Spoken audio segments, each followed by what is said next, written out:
Hello everyone and good morning. So now we are discussing the laxatives. Students, आज हम पढ़ते हैं laxatives क्या होते हैं और ये किस काम में आते हैं। So let started. First of all हम जानते हैं जो हमारा वर्ड है लैक्सेटिव उसका मीन है और कैसे ये डिराइव हुआ। The English words laxative come under the old French laxative which is came from the Latin lactose. The Latin word laxine means to loosen, while the Latin word laxus means loosen, lax. Reference book क्या होता है कि जो हमारा English word हम laxative pronounce करते हैं वो हमारा एक फ्रेंच वर्ड लैक्सेटिव से आया है और जो कि किससे आया है, जो हमारी लैटिन लैंग्वेज है उसका वर्ड है लैक्स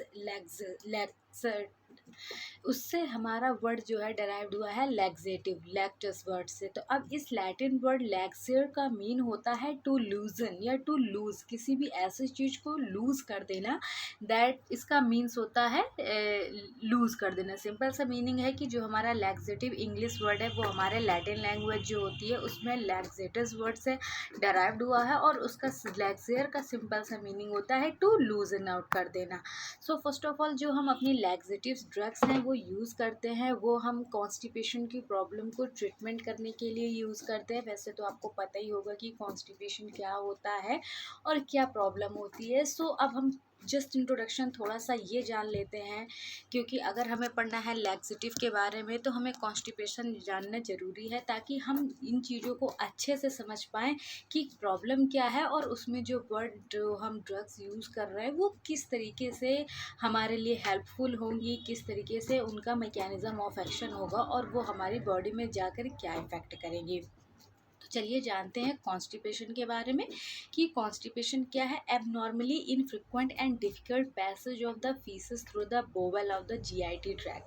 आप सबको पता है कि बॉडी की अपनी एक नॉर्मल प्रॉपर फंक्शनिंग होती है और उस फंक्शनिंग में अगर किसी भी तरह का कोई भी डिस्टर्बेंस या प्रॉब्लम आ जाती है तो वो हमारी बॉडी के लिए एक प्रॉब्लमेटिक कंडीशन बन जाती है और उसको ट्रीट करना हमारे लिए ज़रूरी हो जाता है। अदरवाइज़ वो एक डिजीज़ का रूप ले लेती है जो कि हमारी एक ह्यूमन हेल्दी बॉडी के लिए बिल्कुल भी इफ़ेक्टिव या अच्छा नहीं है। तो क्या होता है कि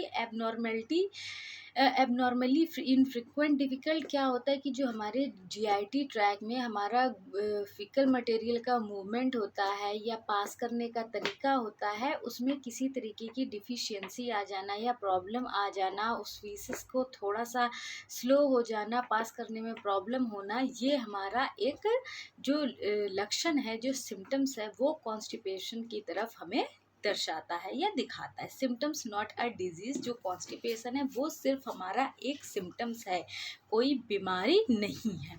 disorder of the movement through the colon and rectum. क्या होता है कि कोलन इन जो हमारा भोजन होता है, जो हम फूड मटेरियल लेते हैं वो हमारा माउथ से होकर के एलिमेंट्री कैनाल का प्रोसेस हो करके एट द एंड में हमारे रेक्टम रूट या कॉलन के थ्रू हमारी बॉडी से रिमूव आउट हो जाता है।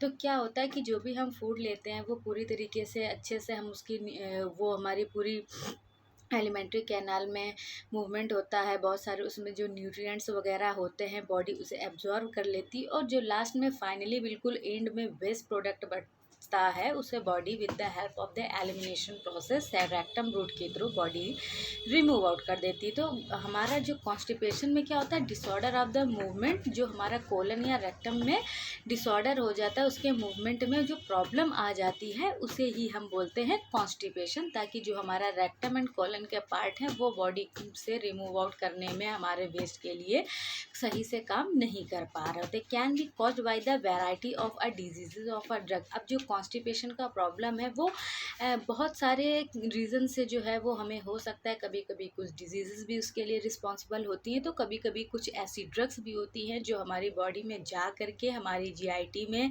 प्रॉब्लम कॉज कर देती है या कॉन्स्टिपेशन जैसी चीज़ों को हमें फेस करना पड़ जाता है।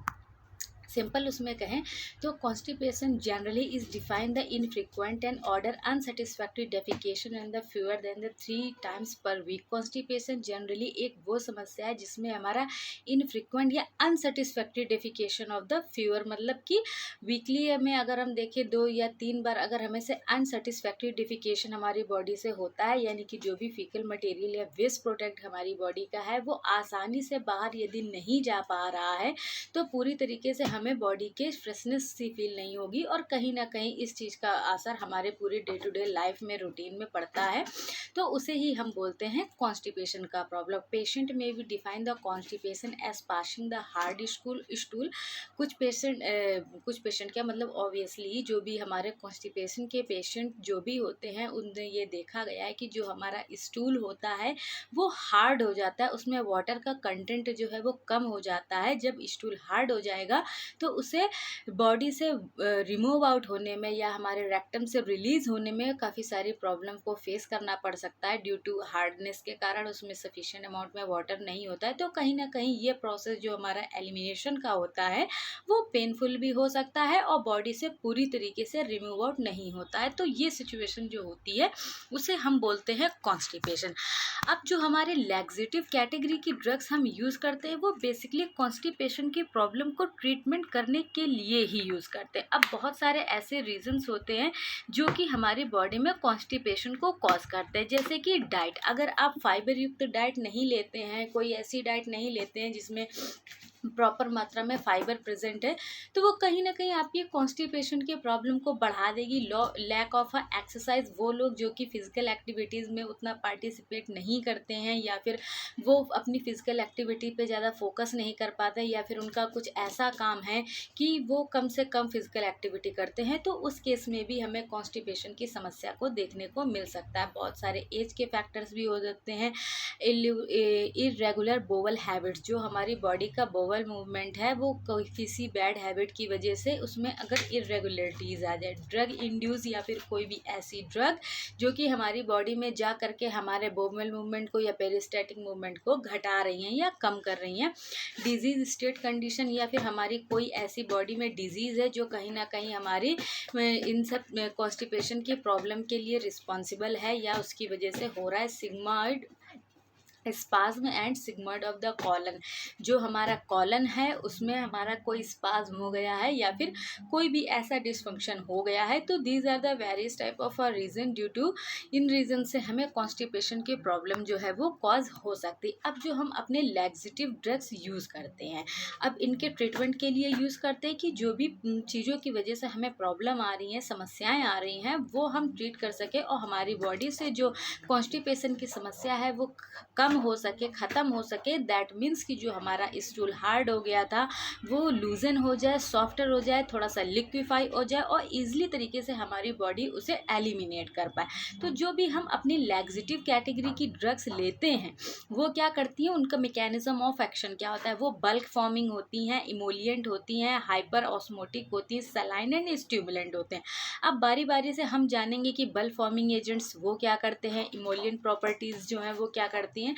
सो वन बाय वन अब हम अपनी लैक्सेटिव कैटेगरी की ड्रग्स के बारे में देखते हैं कि जो हमारी बल्क फॉर्मिंग ड्रग्स होती हैं या सब्सटेंस होते हैं जिन्हें हम एज अ लैक्सेटिव यूज़ करते हैं, वो क्या करते हैं, हाई फाइबर को कंटेन करते हैं, absorb the water and increase the bulk. Bulk forming मतलब कि ये हमारे बॉडी में फीकल मटेरियल या कंटेंट को थोड़ा सा बढ़ा देते हैं, वाटर को अच्छे से एब्जॉर्ब करते हैं जिससे कि हमारा जो फीकल मटेरियल का कंटेंट है वो थोड़ा सा बढ़ जाता है। And distend the bowel and increase the reflex bowel activity, और ये क्या करते हैं, बोवल मूवमेंट को थोड़ा सा बढ़ा देते हैं। बोवल मूवमेंट जब बढ़ जाएगा, बोवल एक्टिविटी बढ़ जाएगी, तो जो हमारा पास करने का, स्टूल पास करने का प्रोसेस है वो भी बढ़ेगा और धीरे धीरे जा कर के फिर हमें प्रेशर एक्यूमुलेट होगा और बॉडी से हमारा जो वेस्ट प्रोडक्ट है वो आसानी से रिमूव आउट हो पाएगा। इसके कुछ एग्जाम्पल है psyllium, methyl cellulose and polycarbophil. So these are the example of the bulk forming substance. And now we are discussing, अब ये क्या करते हैं, improve the stool consistency and frequent with the regular use. अब क्या है कि ये हमारे जो स्टूल की कंसिस्टेंसी होती है, जो बॉडी में वेस्ट प्रोडक्ट है उसकी कंसिस्टेंसी को थोड़ा सा इम्प्रूव कर देते हैं कि उसमें वाटर कंटेंट जो है वो अच्छी मात्रा में हो जाए, ताकि हमारी बॉडी से स्टूल जो है एक अच्छी कंसिस्टेंसी का होके ईजिली से पास आउट हो जाए, एलिमिनेशन आसानी से हो सके उसका। and ensure the good liquid intake to prevent the fecal infection onset of action 2 to 3 days। अब जब हम अपने बल्क फॉर्मिंग सब्सटेंस का यूज़ करते हैं तो वो अपना एक्शन जो है वो 2 से 3 दिन में हमें शो करना शुरू कर देते हैं या दिखने लगता है। साइड इफेक्ट में भी induce the bloating, influencing and dysfunction.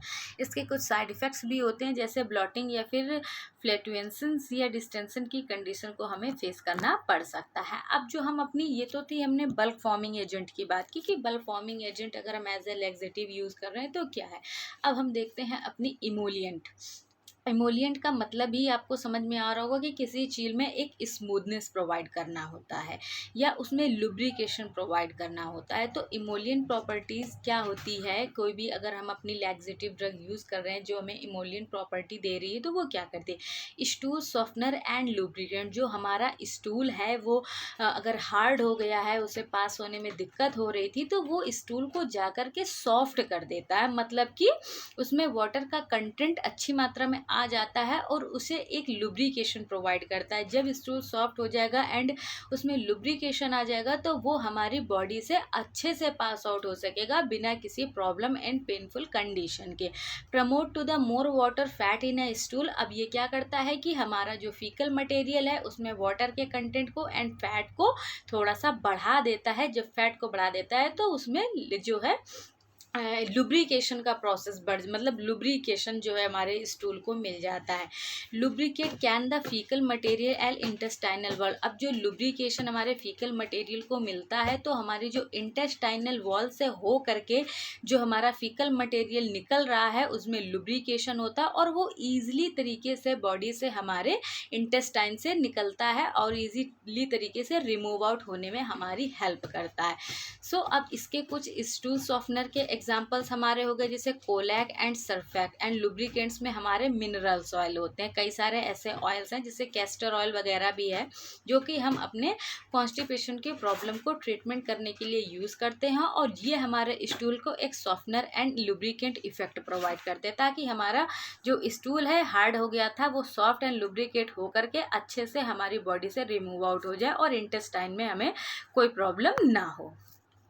Stool softener में be take days to become effective. अब स्टूल सॉफ्टनर्स जो होते हैं लेने के बाद कुछ दिनों में अपना इफेक्ट शो करने लगते हैं। They should not be taken the longer with the mineral oil because the potential of absorption of the mineral oil. अब जो होते हैं कि इन्हें हम मिनरल ऑयल के साथ जो है वो नहीं ले सकते हैं क्योंकि ये क्या करते हैं, absorption of the mineral oil का, क्योंकि ये हमारा जो पोटेंशियल होता है वो एब्जॉर्प्शन का मिनरल ऑयल का उस पर ये इफेक्ट करते हैं। इस वजह से हम इन्हें बहुत ज़्यादा लॉन्गर टाइम के लिए यूज़ नहीं कर सकते।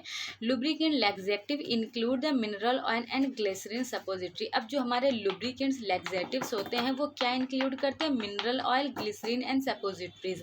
जो हम सपोजिटरीज लेते हैं वो बेसिकली ग्लिसरीन वगैरह की बनी होती है क्योंकि ये हमारी बॉडी में एक इमोलिएंट प्रॉपर्टी प्रोवाइड करती है। The facilitated the passage of the hard stool.